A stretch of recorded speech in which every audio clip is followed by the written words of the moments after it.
c'est la route de Luozi, en train de partir vers Kimbemba. Comment est la route?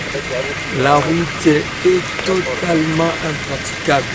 D'ailleurs, constatez vous-même, nous progressons vers Kimbemba. Constatez vous-même comment la route est impraticable. Et là, ça mène jusqu'où? Vers Kimbemba. Kimbemba. Nous allons vers Kimbemba et puis à Kimbemba, nous allons traverser le fleuve vers Luozi. C'est à combien de kilomètres d'ici? De Kimpese vers Kimbemba, c'est 96 km. Pendant combien de temps? 4 heures du temps de marche. 4 heures. Un mot? Bon, c'est fatigant, mais on est là. Comment vous avez trouvé la route? La route. Ah, Nzela. Mais Nzela obeba. Nzela obeba makasi. Nzela obeba makasi. Nzela mona bidomo ndezali. Nzela do côté msusu. Ba wota ma route na 20 alerté. Malembe mabulu. Makasi na ibite ba mvule na bandi. So mvule bandi to suane. Combien de kilomètres Nzela? Kimpese Luozi eza 96 km. Vous savez combien de temps d'Nzela bébé? Bon, liboso de ça 2 heures du temps. Liboso bien Nzela qui très bien 2 heures comme la même. Mais si go et comme sans amailler les pétos ça dit 5 heures du temps. Message repris à l'autorité. Mais faut bon ça Nzela, faut bon ça Nzela. Faut bon Nzela. Vous avez bébé ça va camion ko bébé makasi faut bon ça Nzela. Déjà au bon mon camion. Donc, comme ici, on a Kimbemba, comme vous constatez, de l'autre côté, de l'autre rive là-bas, Luozi. Luozi, de l'autre rive, nous aussi, nous avons traversé pour aller à Luozi. Mais souffrance, c'est tellement ma casse aux routes, c'est ma baie. Trajet au fait ça, 96 km, fait ça presque 2 heures du temps. Nous l'avons fait en 4 heures du temps pour route Zamabé. Mais je vous laisse découvrir, pourquoi Luozi n'est pas désenclavé, pourquoi Luozi n'est pas électrifié, pourquoi, c'est à vous de découvrir, vous allez découvrir. Lobela biso impressionné de sali route, nini au vivre route au sali, nous sommes à 6 km. Vous devez le faire à 2 heures du temps, mais vous allez plus de 2 heures du temps. Pourquoi? Ok, merci beaucoup Naliloba. Déjà Nakin Kino Kimpese Lokola Eza Makadamisé. Vraiment tout tamboli na biso na kinyanyonso. Le trajet au banda purification de Luozi Kino Kimbemba. Tout ça il y a peu pas 3 heures du temps na ndambo. On a Nzela ekomi mabe. Tozalaki na papa na biso papa ministre ya environnement ya développement rural asungaki parti na biso oyo mpona komekanani korabote ezalaki kosala kitoko me mikolo Nzela ebebi donc en résumé eza problème ya Nzela. Soki Nzela tembele de tokomaki na biso. Vous avez fait combien de minutes? Nzela eza compliqué na ngambo oya mibale ya liboso Kinshasa Kimpese typification problème eza penza te tourule na biso très bien mais kolonga bifurcation ti vers avant ti Kasunga mwa moke malamu mais après Kasunga nde Nzela ebebi lisusu koleka makasi nde tozosenga vraiment ressortissant ya Congo central banotable bato oyo baza na bonne foi ya kotala likambo oyo bambula kutu nano ebandi te bongo siko ntango bambula ekobanda kozala sous les pires yango tozosenga vraiment contribution ya les uns des autres ezala biso tozopesa makanisi bato ya bonne foi oyo bakokozala misolo bakokota en contact na bandeko oyo bazali chargé yango bozomona ezobima kuna na baki papa vous êtes le doyen osali nzela oyo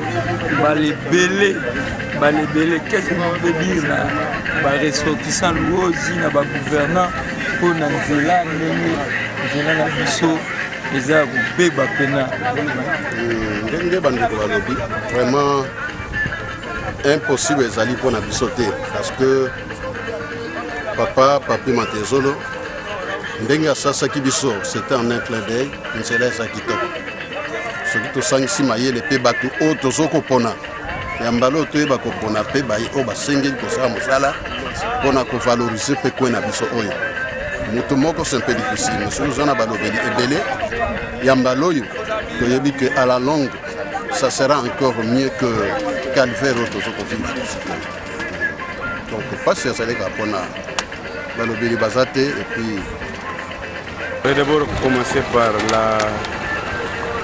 la sensibilisation parce que non pas seulement que les gouvernants qui doivent faire grand chose pour cette route, mais aussi, jadis, la population aussi avait sa quote-part. Donc, et le gouvernant et la population doivent travailler de pair pour que nos routes maintiennent toujours leur état initial. Le gouvernant, oui, mais aussi et surtout la population. Vous, en tant que pasteur, vous savez déjà banzela oyo et belé.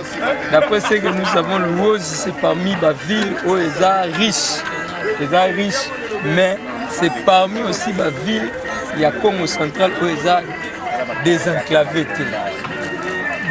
Constat nous avons qu'est-ce qui fait qu'ils sont désenclavés? Bon, le problème du désenclavement du territoire de Luozi n'est pas d'abord une question qui concerne nous, le peuple. La première chose, ça concerne les gestionnaires de ce pays qui doivent penser à préparer les infrastructures qui devaient aider à ce que ces territoires soient désenclavés. Par exemple, en commençant par jeter un pont sur le fleuve, créer des routes qui peuvent permettre à traverser Luozi et sortir jusqu'à Matadi. Et quand on arrive à réaliser cela, il viendra encore une deuxième chose, c'est préparer les routes de dessettes agricoles. Il y a une richesse terrible dans ces territoires, mais mal exploitée parce que la population travaille avec la houe d'une manière individuelle pour nourrir juste les ventres, mais on ne permet pas au peuple d'arriver à réaliser cela. La deuxième chose, la population elle-même devait se prendre aussi en charge. La population doit se lever, de commencer à faire des bruits, ou alors travailler aussi, s'organiser à travers des ONG, mais aussi les églises peuvent s'organiser aussi pour voir dans quelle mesure on peut créer des projets pour aider à ce que Luozi puisse sortir de cette situation. Si on trouve que jeter le pont peut prendre du temps, mais on peut penser ne fût-ce que à mettre des bacs de grande capacité. Par exemple, le bac ici, vous avez vu quand le véhicule est entré, ce qui s'est réalisé là-bas. Vous avez peur, ça veut dire qu'il y a un problème d'infrastructure qui se pose. Mais nous ne devons pas perdre de vue que Luozi, le territoire de Luozi qui est composé de 10 secteurs, c'est un grand territoire avec une terre très riche, qui peut nourrir une bonne partie de la population de la RDC. Alors donc ça demande l'implication de la volonté de nous tous, avoir la conscience dans cette pensée pour que nous puissions évoluer. En tout cas, nous ne pouvons pas continuer comme ça. Nous ne devons pas continuer comme ça parce que maintenant, vous sentez que la génération actuelle, tout le monde sort de Luozi pour aller étudier dans des villes parce qu'il n'y a pas assez d'universités ici. Donc les jeunes, pour s'épanouir, doivent sortir de Luozi. Mais les problèmes de la route se posent, les problèmes de la traversée se posent. Hein. À l'intérieur, il n'y a pas la facilité, la population n'a pas la facilité de vivre comme il se doit.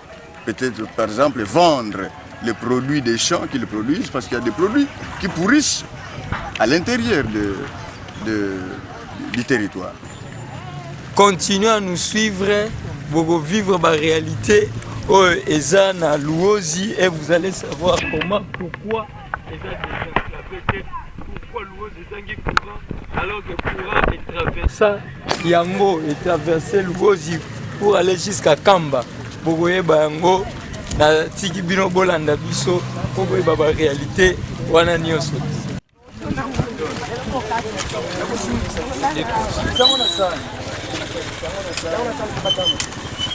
Vous la dites pas parce que c'est un problème. Luzi, papa. C'est parti. Toza na kati ya bac, tozo traverser na Luozi. Constatez vous-même, pour nous traverser population futara 50 francs. 50 francs. Si on a 50 francs, on a besoin de la développement na Luozi ndenge ning. Ce qui est besoin futara 50 francs pour nous traverser vers Luozi. Réalité de vivre à et on a besoin beaucoup vivre la réalité ça on a Katanine. Tout dans la bac, nous allons vers Luozi. Bientôt nous allons démarrer. Bomona la réalité. Bolanda biso bomona. Pourquoi Luozi za ndenge zali? Nazo la bino moko ya ba Jean ya bac awa aza koloba. Pourquoi papa comment nani? Romain. Ah, on a bac aux ânes. On a un mécanicien. Bon, bah difficulté ni bozaranango awa pour na traverser à on a. Donc les gens c'est 50 francs le ticket pour na ba piéton. Mais même 50 francs pour payer c'est difficile. Il y a deux fois il faut arrêter le moteur pour battre bima. Donc battre côté en vrac sans qu'on foute. Vous leur demandez pour foot ah eza baki à l'état bino bolakisaka nini bokanisi eza ya bino moko eza baki na biso nyonso siko ba véhicule ça dépend 10 pneus c'est 50 000 6 pneus 40 000 6 pneus à Mickey 30 000 la pick-up 25 000 la taxe monsieur ezala non bon eza na ba camion mususu neto eza ya l'état par exemple soki eza na matricule ya l'état ba mususu bafutaka 15 000 ba mususu 11 000 ba mususu 20 000 ça dépend catégorie na catégorie bon soki ba véhicule yango euti neti na pays mususu neti Angola net pour le moment eza na véhicule eutaka Braza osomba biloko awa ezongaka mais na période de confinement ils étaient obligés à cause de charge na Luozi bakende nango bo c'est territoire mutakopesa autorisation soki basali mikanda na bango basilisi na territoire le territoire a autorisé biso to katsa aussi longtemps asilisi ba problème wana te toza na droit ko katsa est-ce que bozoka subvention l'état de bosalara bon eza na ba frais oye moko asalaka c'est géré mongo ba camion futali c'est géré par la CSC ce qui problème eza pas ezali to bengi ba konzi na Kishasa parce que bango bato ba géraka to bengi bango qu'est-ce qui ne va pas to yebisi bango pas notre za na mo problème to za nango à vrai dire c'est la CSC qui gère le bac non gérance il y a Mbongo seulement partenaire donc c'est partenaire voilà, seulement il est partenaire donc c'est partenaire à l'office de l'État okay. Donc c'est la CSC qui facilite la gérance de fonds par exemple mais jusque-là il n'y a pas encore de quoi entre les deux collaborations non. Mais en cas de besoin, office de route, Ayaka va secourir. Oui. Mais ceux qui ont bengi office de route, Ayaka va bengi matadi. L'intervention surtout technique, c'est matadi.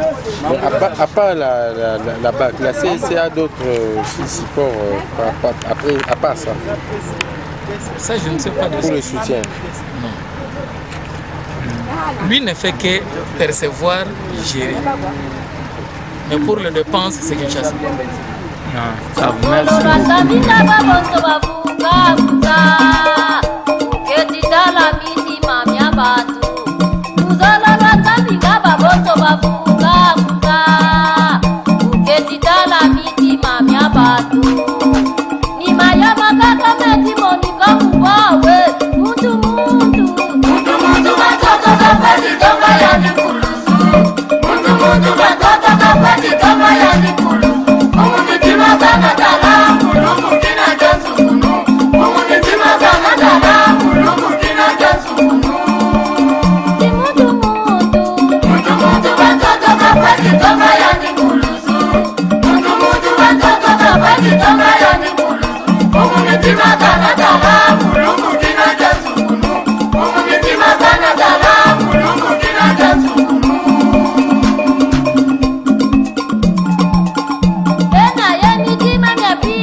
tokatisi baki nde bozomona bazobima bato mpe bazobima toza sikoyo na Luozi territoire ya Luozi na kati ya Congo Central esika bomoni wana baki touti na ngambu kuna toutaki Kinshasa sikoyo toza na ngambu ya Luozi nde na bai na bino vous allez vivre toutes les réalités. Pourquoi Luozi n'est pas développé, pourquoi Luozi n'est pas électrifié, pourquoi Luozi n'est pas désenclavé. On va vous faire vivre la réalité au Ananio surtout.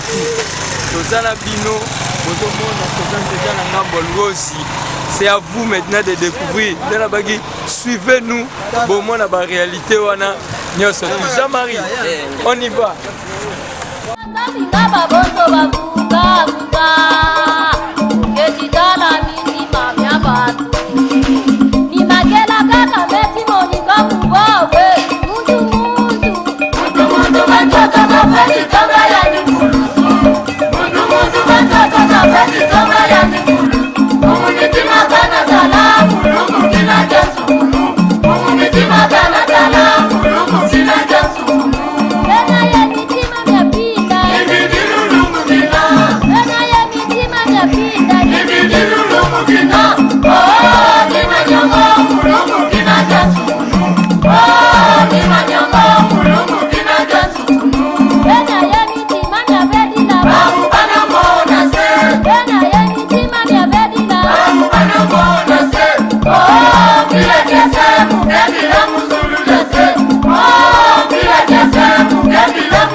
Umumiti magana dala,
awa bozomona toza na centre-ville ya Luozi. Centre-ville ya Luozi oyo bouti komona derrière kuna bozomona derrière ngai eza rond-point oyo babenga yango rond-point Ngando. Donc wana bomona statut ya un koko à Luozi oyo toyebi malamu na histoire ya Zamenga Batukezanga. Mais le plus grand problème derrière les statuts, ce que na Simona, il y a cabine abandonnée à courant. Où l'autorité à Mboka, il y a Sala, il y a plus de moteur, ils sont en très bon état, mais jusqu'à preuve du contraire, pour que la ville de Luozi est comme électrifiée. Tous les magasins sont bomoni tout au long des magasins il y a des biso ba libanais ba indien ba fumula awa ils ont fonctionné na ba panneau solaire ba msuna ba groupe électrogène au moment où cabine ya courant abandonné na ba komdi ya mboka na biso ezama mingi pour na ville munene. La ville la plus riche, il y a Congo central, Mobimba, mais ils vivent dans les noirs.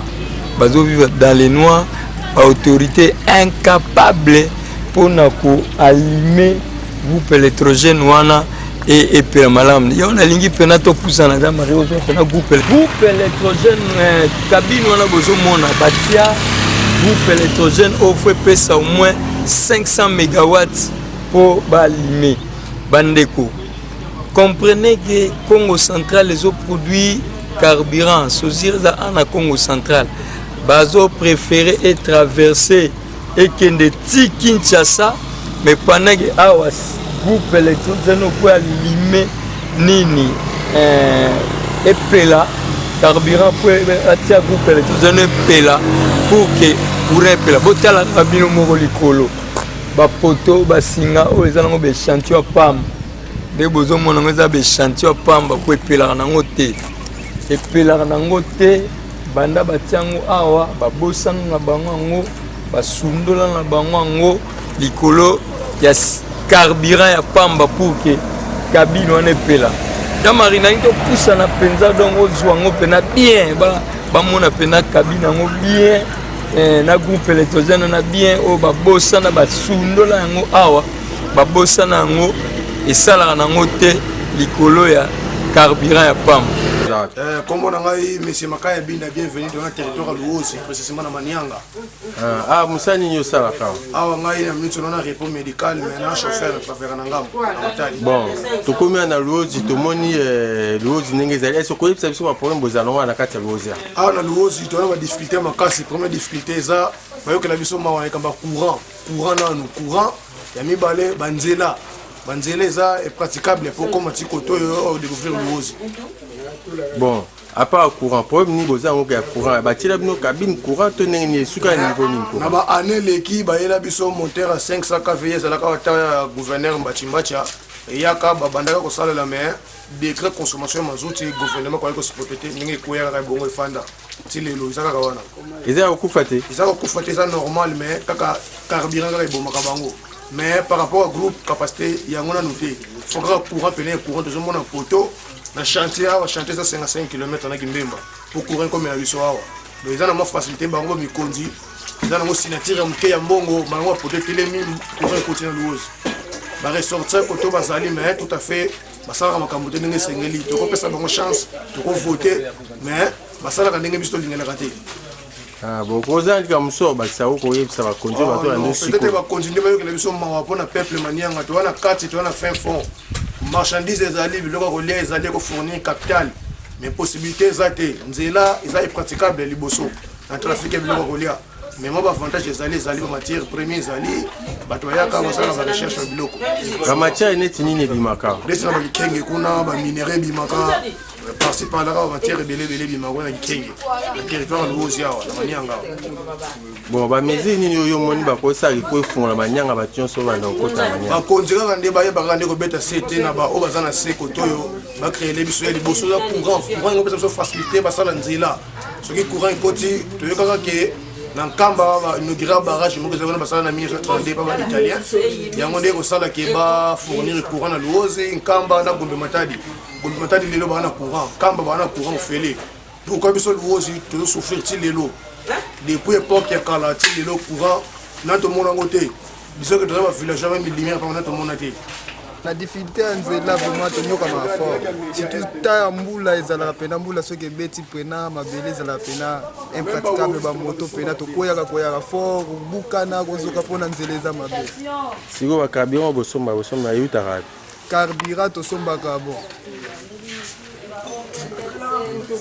bo place yutaka oyeba te yutaka lufu mususu Congo Brazza biso mingi to zilonga na kipese ya mingi ana bon o ngi ba sala pona ezani ezande vraiment ya liboso ba faculté biso nde na copie banzela ndeti biso ba wiste ba montar banzela ezala bien pour que tous na facilité au kenda na ba kipese kuna kozwa biloko o ezake esala bien na Luozi poto kotsa mo ana Luozi. OK merci. Les journalistes loko zawana awa tunata chambre froide mamise na kata Luozi na territoire Manianga. Na compétence ya ye moko musali ya eloko chambre froide abundi makasi po acha eloko yo po isunga biso bana Manianga. Mais na par rapport mbisi utaka musika Matadi eya banzela kokoso Kinshasa eya ti ana Luozi de la difficulté baki ma moyen praticable moyen ça pena normalité. Dans les eaux ya awa courant exacté to livre carburant pour monter et ça là na par rapport pour na ko pesa moto ya biloko wane panzana na 10 secteurs obima na dire ça normal ils ont dit qu'on a besoin ils ont faire chambre fois ya ngolo les ya munene ils ont alimenté Manianga mobimba ils ont faire revivre ma population Manianga mobimba betu kwa Luozi 120 litres mais mazuti to sala na carburant ba département mususu epesa na biso mo ba valorisation ya bateau ebele par rapport client ko sombe loko na Matadi 1 kg Thomson par exemple ko sala 3000 na Matadi a ko sombe 4500 1500 on est condition transport mazuti ninga za message epesa na ba konjo ya ba Manianga ba ressortissant na ba konjo ba zo gérer mboko na Kimanyanga lo ba oni en tout cas beto ba mfumu zetu benta sola beno lona koni benta hana ntangu luenda kuntwala nlanwana menkata kiadi kata timona mambo mafueni matufuti mona ko pasi zena kaka ni kama buta batike ta sola indus propaganda bisihana izana tahana chance tahana ntangu beno bakutunwani na me kabanunga mtunwani ko tozeko bilanki eske koko kabadianga mbongo ko tubibeta fujanga mbongo ko mebau koko bado bafutunwani na mekawalenga mtunwani nako lakini kwa kama mpasi kiakikima kianito kwa kushambo fwad kitihara mwantangu musa mfaire facilité muntu mudia bima boto bufueni boto badila madokuville aleboa bubeto kwa kukampasi kenani to ni courant vo courant yena même kwa ko muntu anda somba mbizi muntalu ya kuluka fioti premièrement côté mbizi même côté mfuba finda zena za sinene misale za ebele ba ko engager batu awa epana biso rien que bazambe za so ba exploitango et comme ça j'ai richesse musala mais ba étranger ba roya ba sala ba misala ba sala bien bon mais apparemment tout moni awa batu bazo respecter le système à licence sauté pour la corona okolo bani na katwa bon pour la coronavirus peuple congolais otika la teti ndeka sala teti pour passer likinano beaucoup intercalé coronavirus to fana na banda ko confinement oui mais tant on a fait un confinement gouvernement le belo côté di bumunzala mutako bima kaka ke lugelo kolia tango bimelo ko ke lugelo kolia na kata ko bima wana zu maladi ndenge peto ko kufa biso vous vivre combien de cas déjà bon awa pena par rapport à cas nanto monter na espoir mbomba menayam je suis né le 30 octobre 1987 réclamation nga ezandene na bana mpona watake makamba courant problème ya courant eza problème ya kala eza ya lelo te avant tobotama problème ya courant wana eza déjà mais souci n'est que juste là problème à quoi va le blague en quoi moi tout mon ango exact ba continue biso wa yaka bo votenga tango na bokende na koyela bino kura moi tout mon ango exact bana na bota manga sina voté déjà 3 fois pendant ba député tango to voter bango tango ke kuna ekomi nzawa moi ba sunga population voter bango bien na yango nazo senga mutu o ngana yebi foka ka tele biso maboko pona pona courant eza le président le garant de la nation monsieur Félix donc à ça le tout aye la biso courant na lozi ataye pa na biso te akosa ka courant na bamboko ezake ezangi courant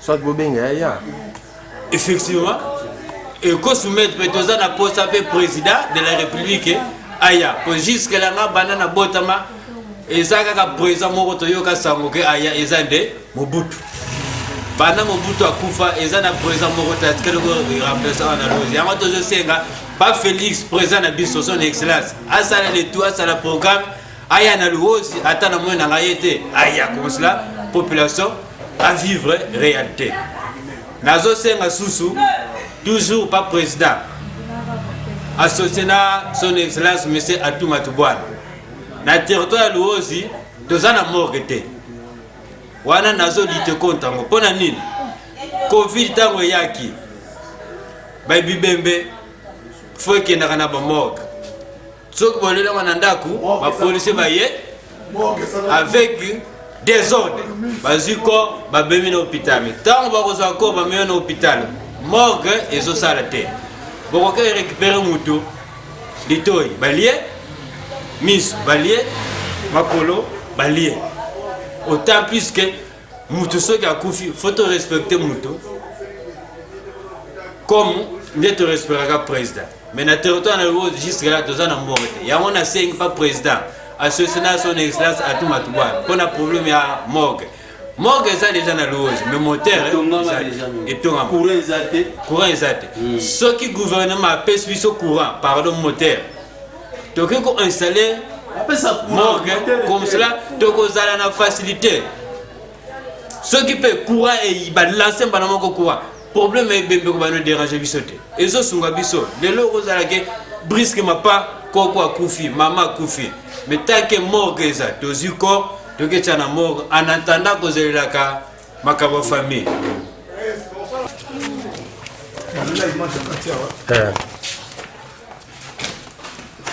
OK rien que na image ya patron mamise maman mamise mwana luozi ya mbanzango yo na image ya chambre froide munene boye bako sala ngo pe na image ya morgue ya boye pe ko soumettre déjà batu na ba position esengeli morgue o basala biso na luozi ya depuis na temps ya gouverneur Mbachimbacha mwana Congo central ezala monteur te alimenta kango morgue ezala na monteur oyo kosala ke malili ezala mais tant que malili ezate bibembe na biso bandeko na biso ba koko ba tout parti par là bazo kufa l'état congolais la police nationale congolaise ba ko obligé biso to ke tika bibembe wana na morgue kuna or que ça morgue était même pas ça de mort mutako kota kuna après 2-3 jours bambuku banyama babe bampese balie mutu wana misu balongole bambebo mais or que ça azalaki déjà ebembe est-ce que ekosala biso ndenge nini biso batakoto bino bakonjito pona nini ezangi bobundela biso bolobela biso makambo wana to kon bandeko na bino